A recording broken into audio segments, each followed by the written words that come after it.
I appreciate being here.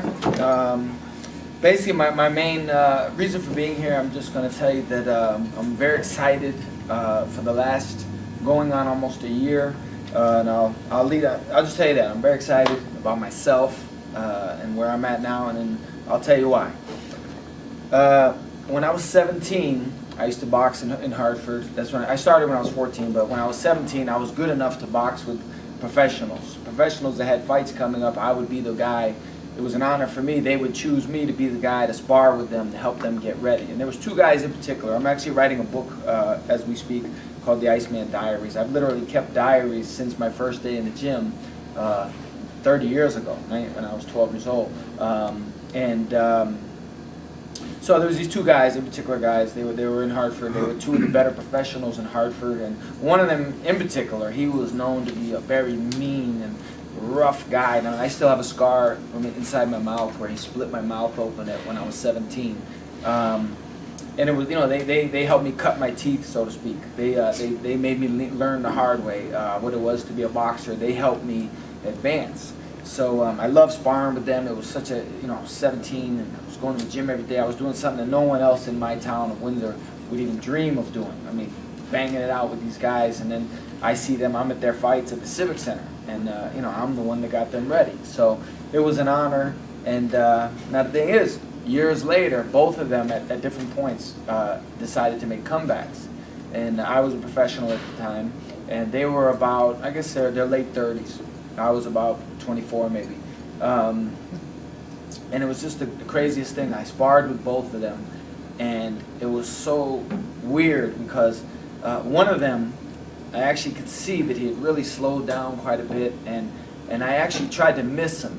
I tried to jab and miss, like go right next to his head, and he moved right into it. Like I hit him without trying to, and I realized like I could pulverize this guy anytime I wanted to. And the other one, the same thing. He was known. If you know who Roberto Duran was a famous fighter. He was known for his viciousness. Like he would knock people out and he would spit on them while they were on the ground. Like, he was that type of guy.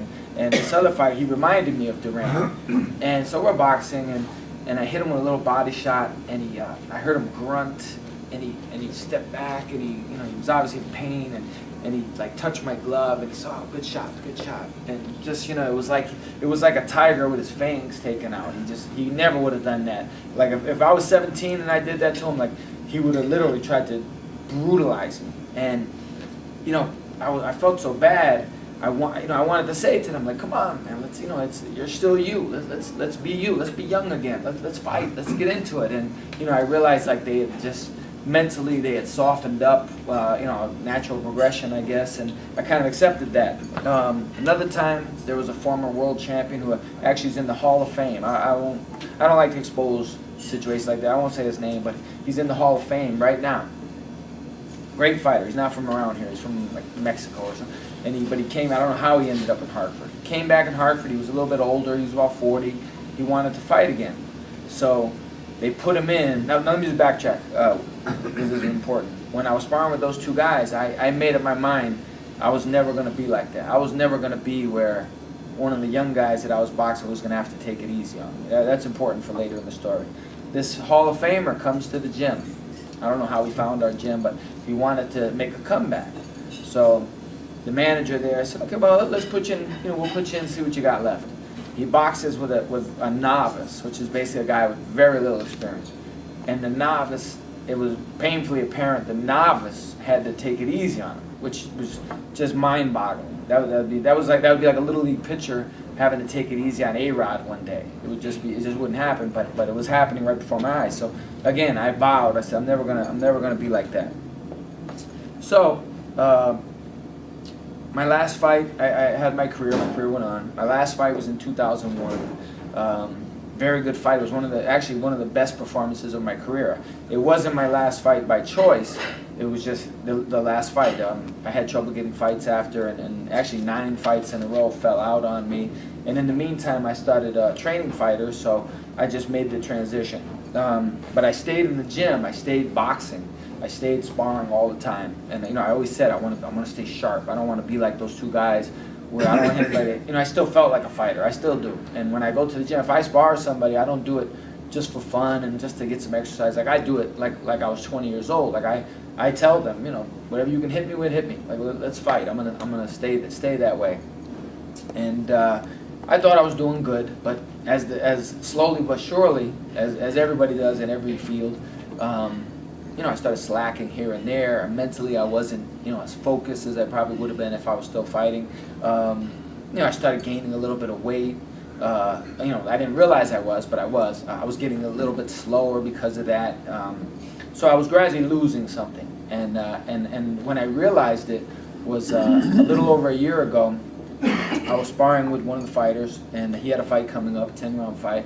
And like usual, we were boxing, and I'm in the gym, and I thought I was doing all right. I got a little bit tired, and you know, which I became used to. You know, I get tired more than I did before. I thought it was just age. I was always told you reach a certain age and you lose it, and so I figured that was it. And what really woke me up was after the sparring, I had heard from the fighter's manager that his trainer had said that I was too slow, that I wasn't giving them good enough work, that they were going to spar with somebody else, and I, you know, I was like, you know, and it shouldn't have by rights hurt me. I mean, I was retired, I was a trainer, but I was so competitive mentally, and it bothered me so much. And I said, man, like now I'm at that age, like I got a young guy telling me I'm not sharp enough to spar with him. I can't help him anymore. It was like being told I had to retire, and I had to go out to pasture almost. So I got on the scale that day, April of last year, and I was shocked that I was 210 pounds. When I fought, I was 175. I fought as low as 160. If you would have asked me, what are you going to weigh? I would have thought 190, maybe 191. I was 210 and a half pounds. I just couldn't believe it.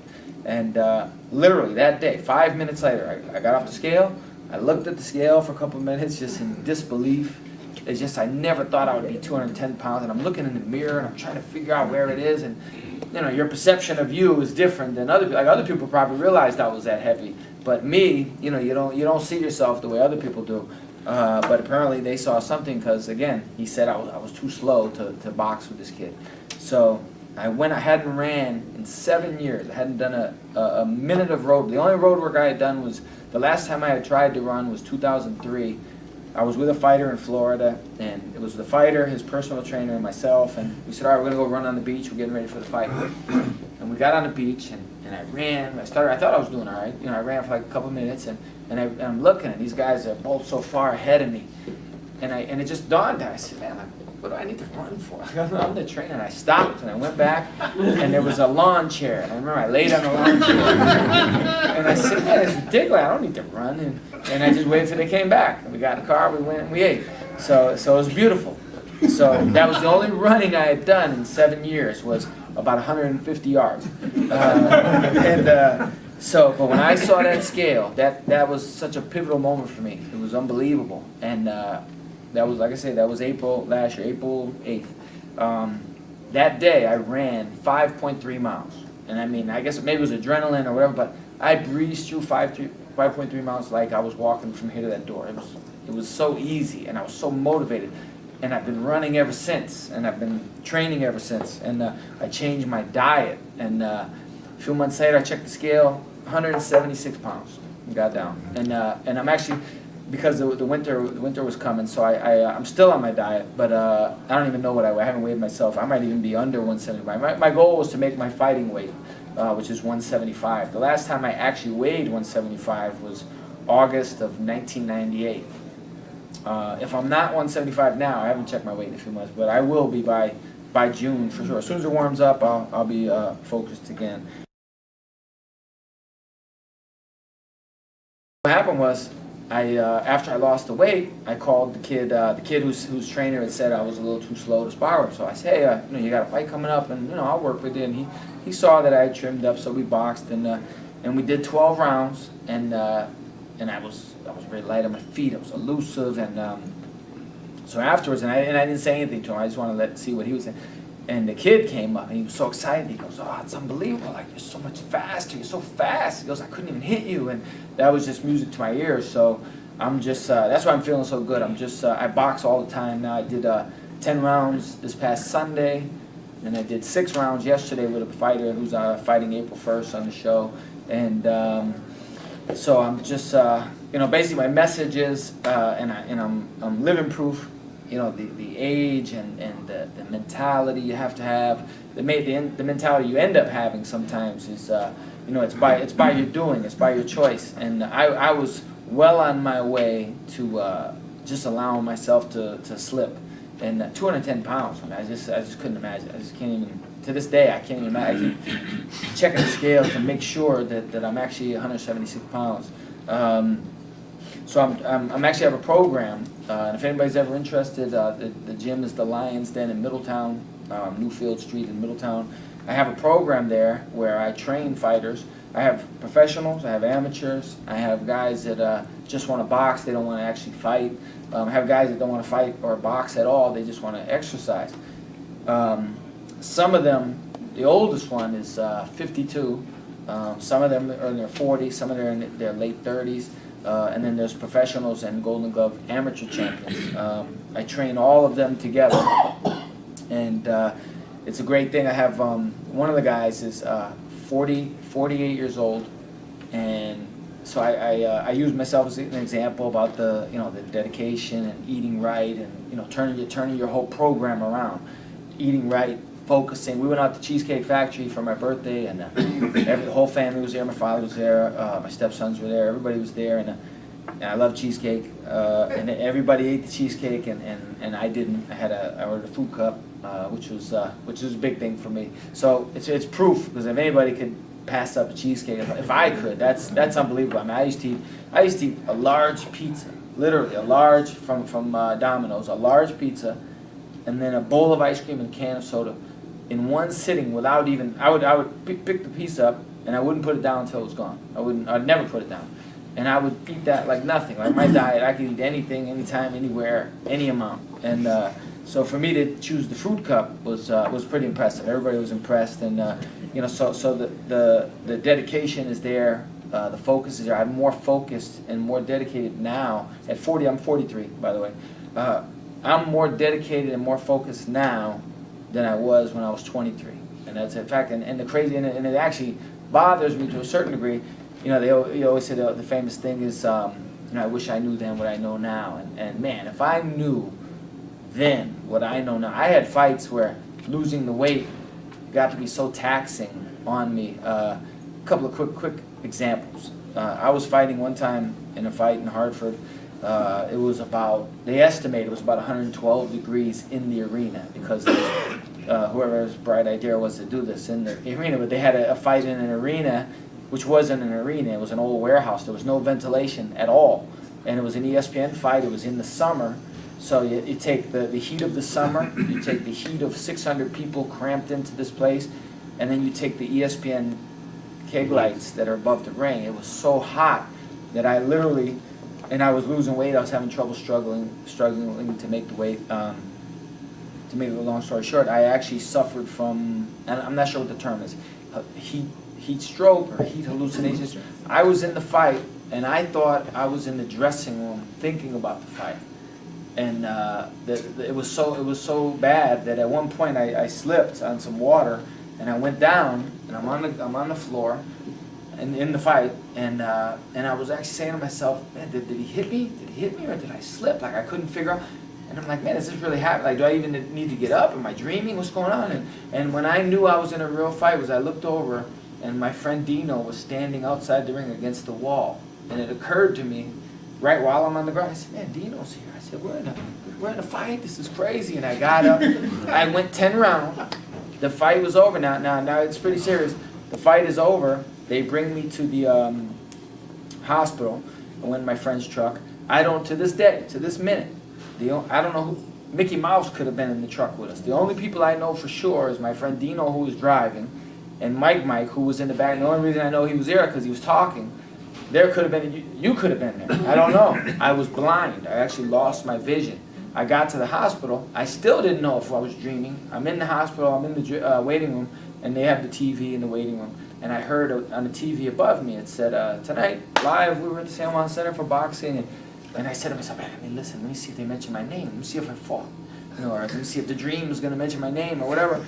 And and they mentioned my name, and I'm like, wow, this is crazy. So I get in there, and the doctor told me about a year ago. And this was many years ago that the fight was. He said that they gave me 9 bags of fluid, which, when they told me that, I said, oh, okay, 9, and apparently that's quite a bit, I guess. I don't know, maybe you know better than me, but I thought it was just, okay, they gave me 9 bags. And the guy told me, he said, no, they gave you 9 bags of fluid. And I said, well, is that a lot? And he goes, you have no idea.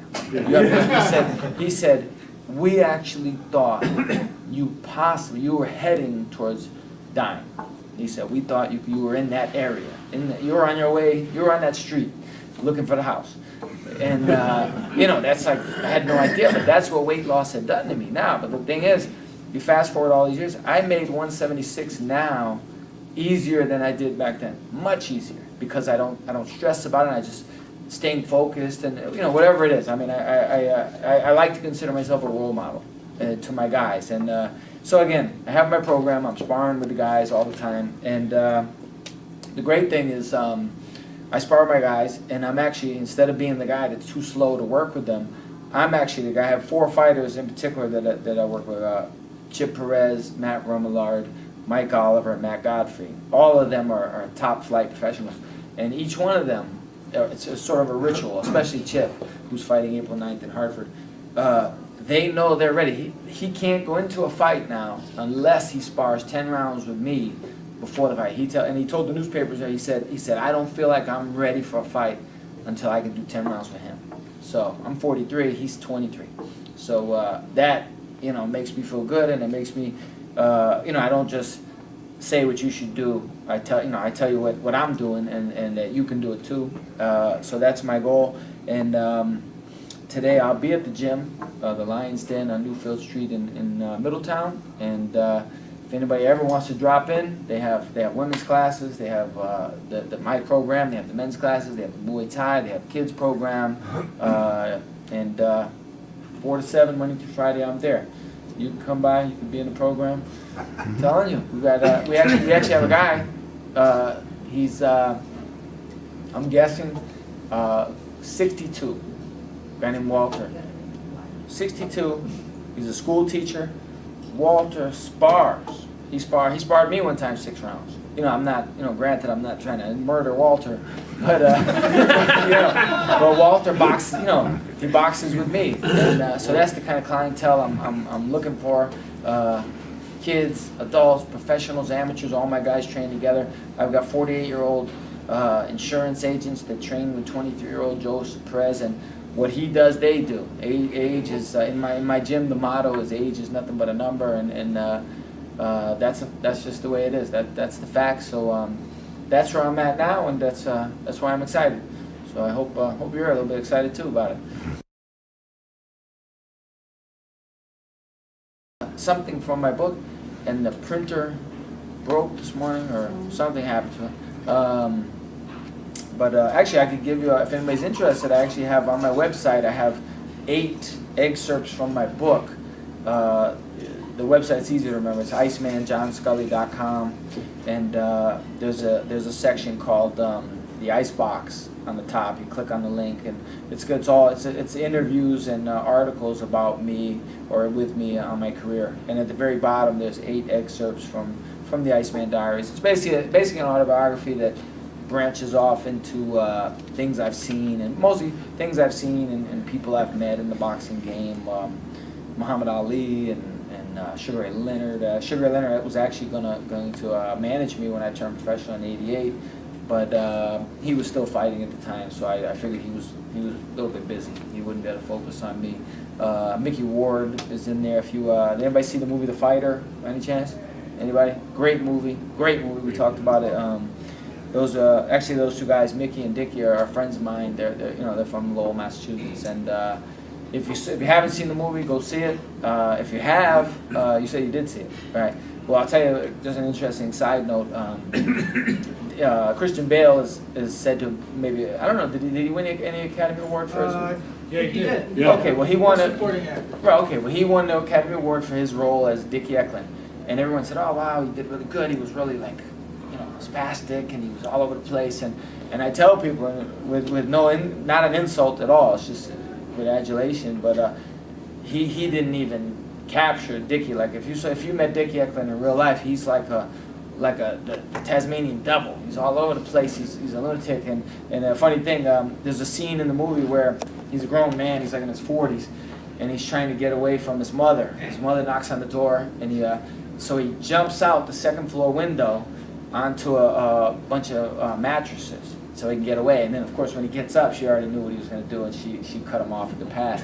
So just a few weeks ago at the last show, Mickey was there, and he said, I said, man, so how's it been? You know, the feedback. And he goes, yeah. He goes, we were at the premiere, and Dickie was sitting in front of me with Christian Bale, and that scene came when he jumped out the window, and Dickie was a little upset. He goes, Mickey says to him, he said, man, you remember that? You remember when you did that? He goes, man, it was the third floor. It wasn't a second floor.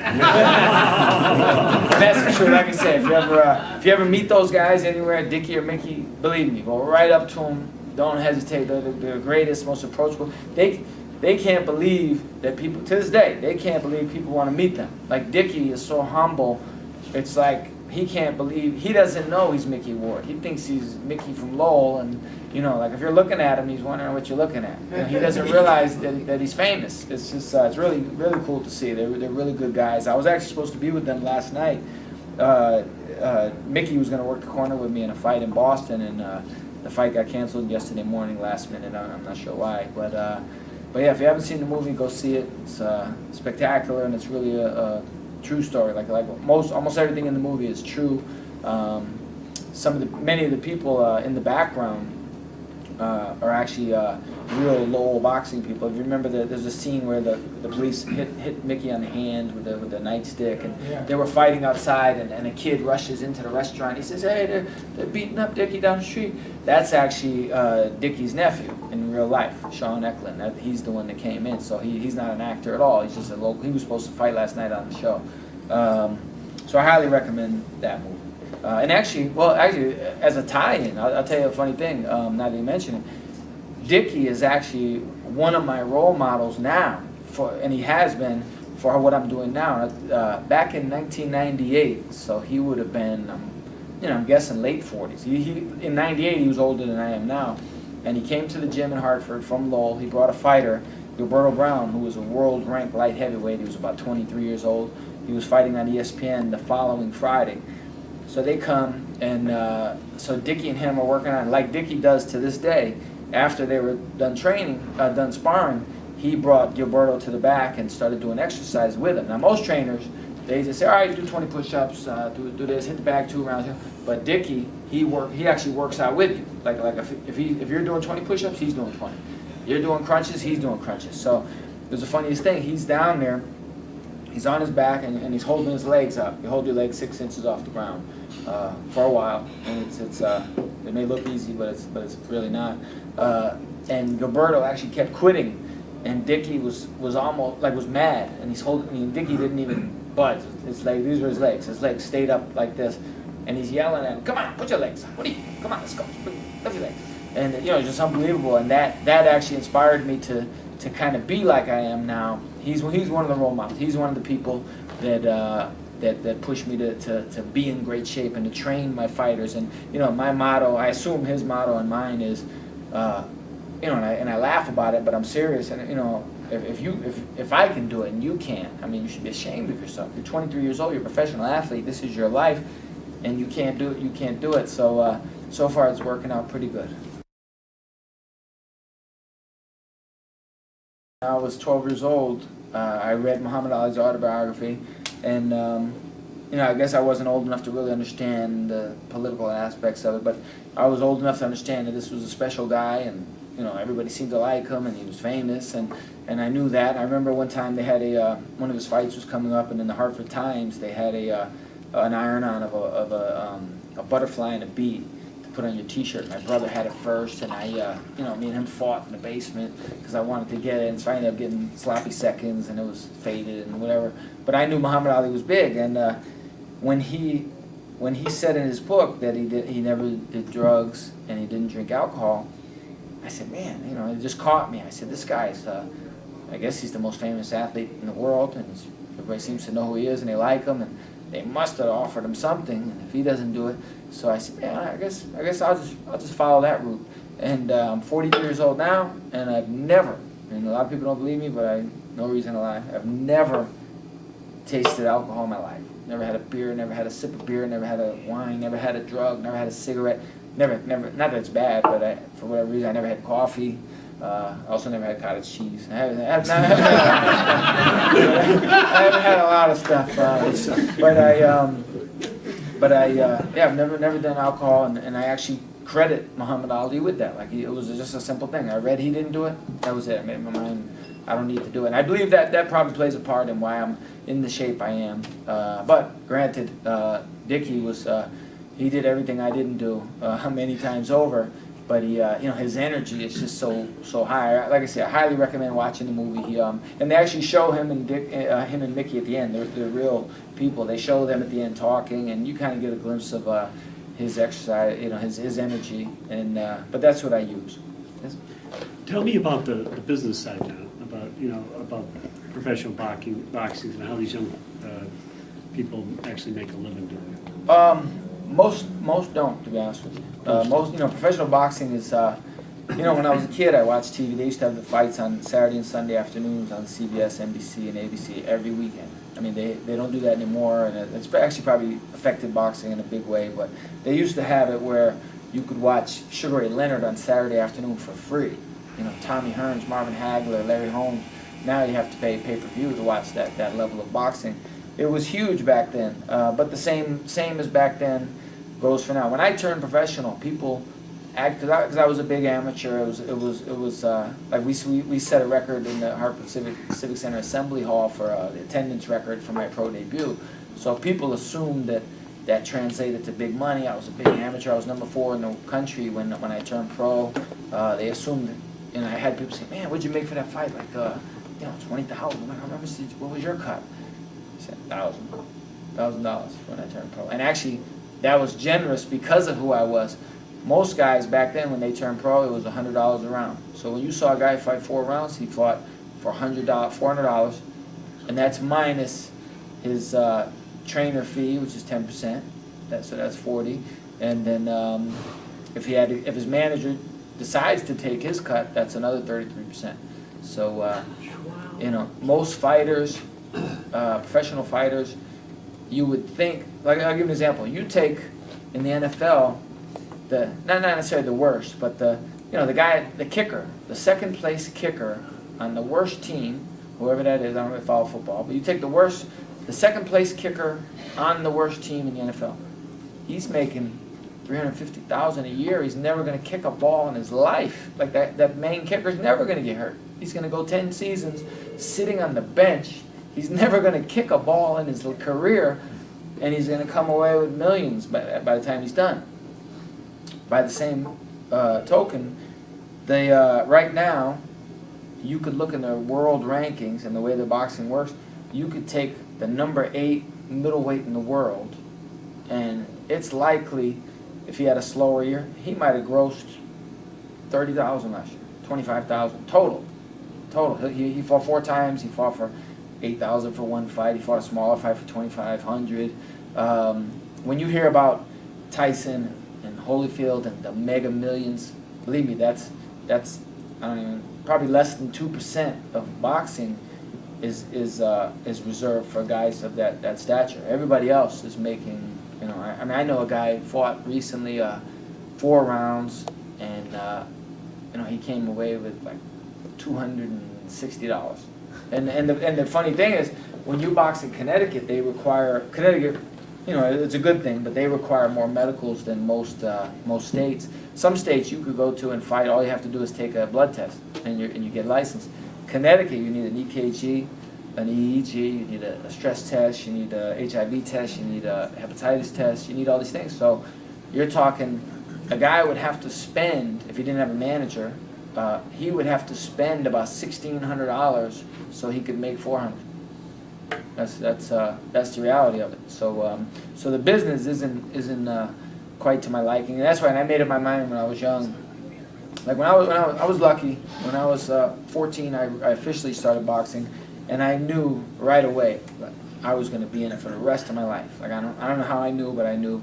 If you said, "What are you gonna be doing when you're 43?" I said, "Oh, I'll be in the gym for sure," and I knew that. But I always knew I was never ever going to be involved in the business. I would never be a promoter. I'd never be a manager. You know, fighters they get used and abused. You know, Don King, he's done a lot of great things for boxing, but he's done quite a few terrible personal things to fighters.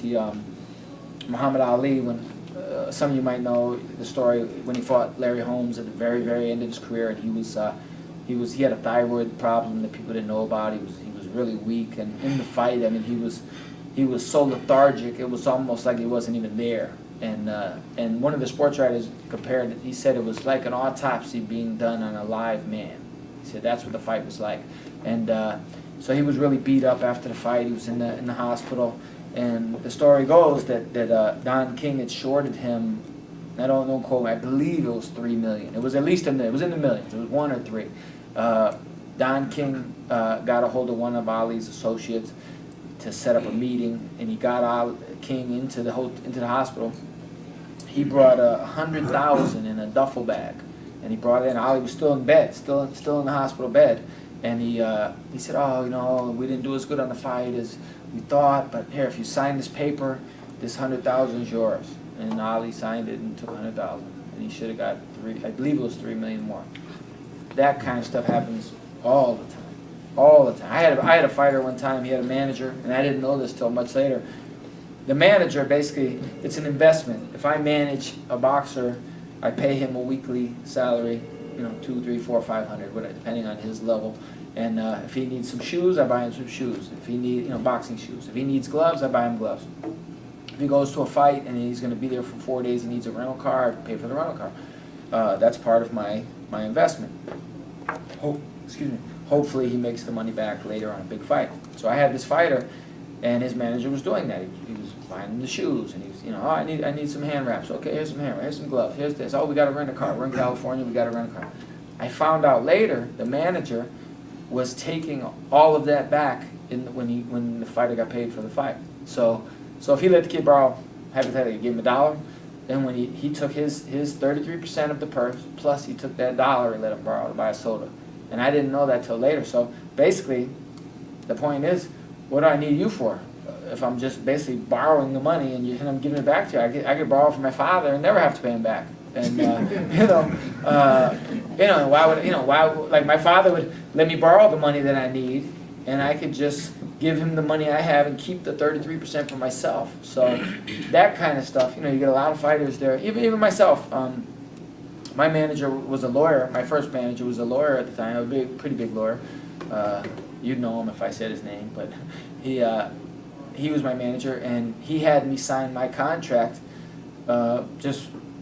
He kind of ambushed with me, like he had it, and I was young, and he said, "All right, you know, you ready to sign this?" And you know, I didn't. Even if I read it, I wouldn't know what I was reading. So I just signed it, and I found out later that was a no-no. I guess he especially as a lawyer himself, he was supposed to refer me to another lawyer, and that lawyer was supposed to review it and see if it was okay. You know, I could have been signing. Who knows? I could have been signing anything. I was excited. And I read it. Oh, yeah, here you go.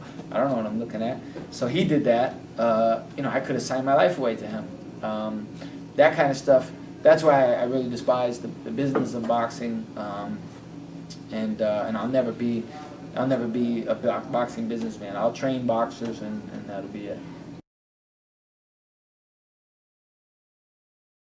I know this guy who used to be I think he was an amateur boxing judge. I don't know if you ever know him. His name is Andy somebody. Is he any good? No. I concur. Talk about the times you met Ali and how he acted to regular people. Muhammad Ali, I actually, as I said, I'm writing my book, The Iceman Diaries, and in it I have a section called The Good, the Bad, the Ugly, and then in parentheses I have and the totally irritating and ridiculous. And I talk about the good, the bad, the ugly, and the irritating and ridiculous things I've seen over the years. And one thing that I really hate, and it's happened with quite a few people, I don't get autographs normally, but my friend, one of my young boxers, he always gets autographs. So a few times he got autographs from famous people, and he's mad, and he brings it to me, and he says, man, look at this, and it looked like this. Like, it looked like somebody was checking to see if the pen worked. Like you could never in a million years decipher it if it said anything, and that's how they signed it. And so I was always struck, because even when Muhammad Ali was sick with Parkinson's and handshaking, and to this day, if he can sign autographs, they're always legible. I met Ali 3 times in all, and the things that he did that I've read about really drew me to him. Like the type of man he is today, despite his sickness. But one thing that I noticed about him, I went to see him at the West Farms Mall. He was signing autographs, and he was advertising a cologne that he had out. And so I didn't want to wait. It would have been 3 hours easy. There was so many people in line. So I said, man, I don't want to get his autograph. I just want to see him. I just want to see him up close. So I went to the front of the line to see him, and there he is. And it was just like larger than life. And as luck would have it, I'm standing there looking at him, and the guy next to me apparently was in his camp, and he asked the security guy, he said, hey, what's the best fish restaurant in Hartford? So I already knew they would say Capital Fish, and that's the most well-known, and I knew, so they're going to bring Ali there tonight. That's where they're going to unwind. So that night, I drove by, and I look in the window, and I'll never forget, and there he is. He was sitting in the back room eating his food with a table of about 10 people. There was politicians from Hartford who were there. I think the mayor at the time was the lady with the hat, Carrie Sachs-Perry. She was there, and so I went home. I drove home. I lived about 10 blocks, so I drove home really fast. I changed my clothes. I grabbed my scrapbook, and so I rushed back, and I left my girlfriend at the time there in the front. And I told her, and at the time I was serious. I said, if he comes out, you jump on his back. Just don't let, because I was serious. I said, they'll call the police. They'll have to keep everybody there as witnesses. I'll be back by then. So whatever you got to do, don't let him leave. And but I came back. I rushed home, hit the red lights and everything, and he was still there. So this is what kind of guy he is. So I walk in the back room. It's a private room, and I walk, and he sees me, and I'll never forget his wife. The look on her face. She was so upset that I showed up, just because they wanted to have a peaceful dinner. They wanted to unwind and whatever. She was not happy. It looked like he wasn't happy. He got up, and he's real, he's slow, and he starts walking away. And I said, I can't believe it. My one chance to meet Ali, and now I figured he's going into the back until I leave.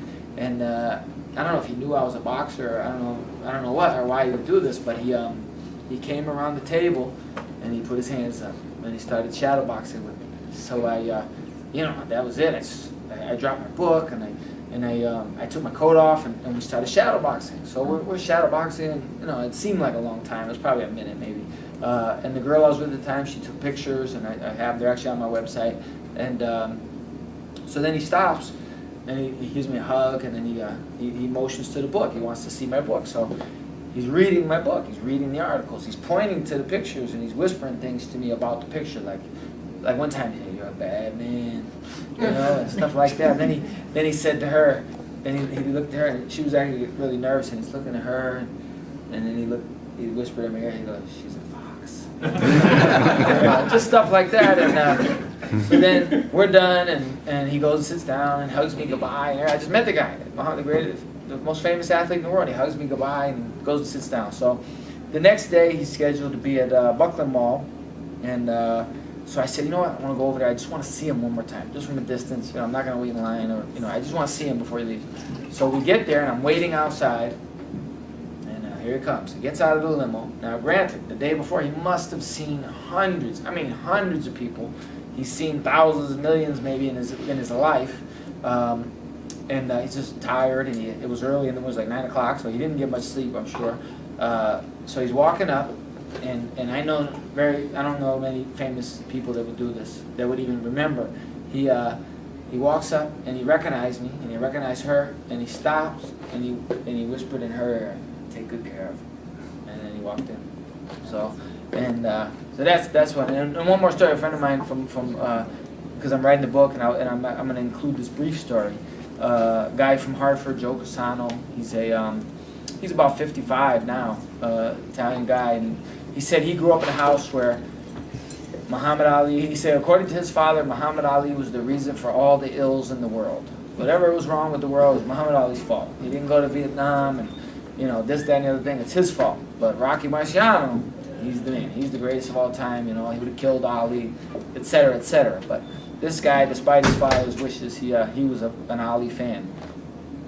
He's up at the Hall of Fame dinner in Canastota, New York, where they have the Hall of Fame every summer in June. And he didn't know that Ali was staying at the same hotel because they were staying in kind of an out-of-the-way place. He's in the lobby. He's getting ready to go over, I guess, to the final ceremony. And all of a sudden, through the lobby, here comes Muhammad Ali with about 10 guys surrounding him. He's walking out. He just panicked. He couldn't believe it. And he's, like I say, he's in his 50s at the time. He runs over and, oh my God! And the bodyguards jump in and they hold him back. And Ali tells him, no, let him through. So he comes over and he goes through the whole thing. Mr. Ali, I just can't believe it. And followed you since I was a little kid, and the Sonny Liston fight, and this and that. He goes, I have a picture of you up in my room. I didn't know you were going to be here. Would you sign the picture, please? Go ahead, go get the picture. So he says, so as he's going to get the picture, he realizes how far his room is. It's on the 3rd floor. It's at the other end of the hotel. It's in the other wing. He's got to go, and by the time he gets to his room, he realizes he's going to have to go all the way back. He says, man, there's no way they're letting him, wait for me. I missed my chance. He goes, well, I'll go just for the heck of it. He grabs the picture. He has to find the picture. He didn't know Ali was going to be there. Gets his pen. He runs back, and Muhammad Ali was sitting in a chair in the lobby waiting for him. He said it had to be 15 minutes easy. And I guarantee, I'd be pretty sure to bet nobody would do that. Nobody. I don't care. Michael Jordan, Emmett Smith, Drew Brees, whoever. They're not waiting 15 minutes, and especially with all their people telling them, come on, we gotta go. So that is actually one of the inspirations for my book is Muhammad Ali and the way he little things like that you don't really read about or hear about. And that's it. I gotta go do some sparring today. So,